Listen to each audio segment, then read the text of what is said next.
Fala galera, dando sequência aos adversários dos brasileiros na fase de grupos da Libertadores, hora de falar do grupo do Galo, falar do Cerro Porteño, que é um adversário com várias dúvidas no ar em relação à escalação, tem diferentes possibilidades, não necessariamente táticas, mas também existe um debate sobre passar ou não para uma linha com 3 zagueiros.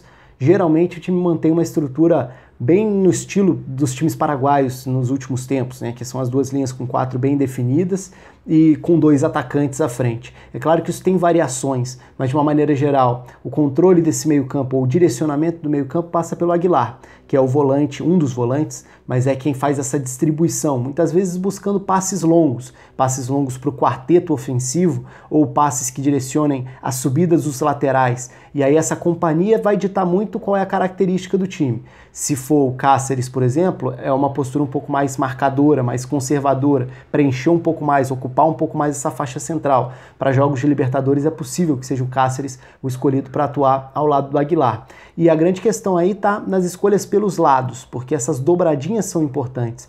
O time tem alternativas bem válidas que muitas vezes vêm do banco, como o Vilhaçante, como o Novik também. O Novik tem sido um reserva ou titular, até dependendo dos jogos, importantíssimo, geralmente para a faixa direita do campo.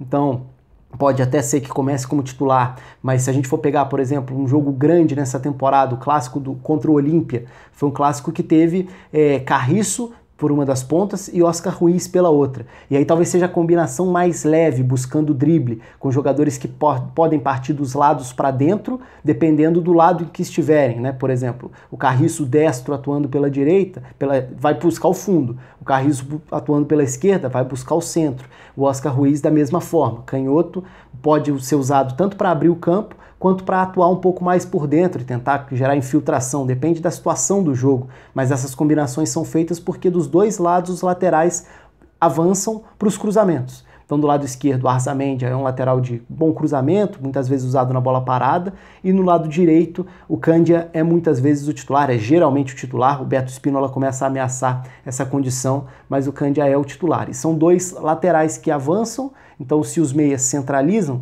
eles avançam e buscam os cruzamentos, para sempre uma dupla de ataque, e aí entram diversas características diferentes, né? Alguns bastante veteranos, como o Aído Valdez, aquele mesmo rodado pelo futebol europeu, já veterano, muitas vezes uma arma de segundo tempo para o Cerro. Outra opção também conhecida de futebol europeu, o Larrivei, jogador de força física, de estatura para brigar por essa bola nos cruzamentos para a área. Então o cruzamento vira uma arma importante para o Cerro. Nem sempre muita associação, troca de passes. Tudo depende de quantas opções vão se apresentar ali para o Aguilar nessa saída de bola. Mas de uma maneira geral é um time que não faz muita questão de sair jogando curto, pode usar esse lançamento do próprio Aguilar buscando esse quarteto dos dois meias que se transformam em pontas, sejam pelos lados ou por dentro, e os dois atacantes. Muitas vezes a combinação é feita com o Baez, garoto, jogador nascido em 2000, que quase sempre tem sido substituído, mas é um atacante que tem uma característica um pouco diferente dos demais.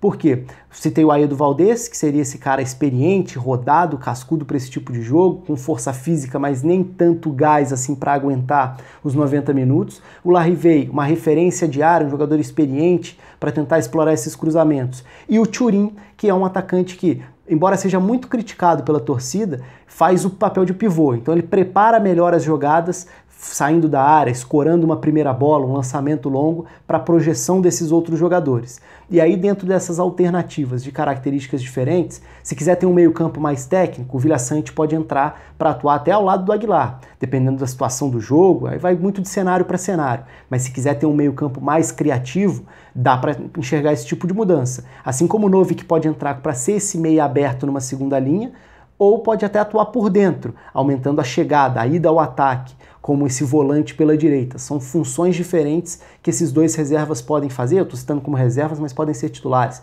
que essas duas peças podem fazer dentro do time. Geralmente são utilizados. Então o time já até variou em alguns momentos, saindo dessa linha com 4 dentro das partidas, mas a base costuma partir disso aí. Conto com os comentários, com a curtida, com a inscrição no canal. Um abraço a todos e até a próxima.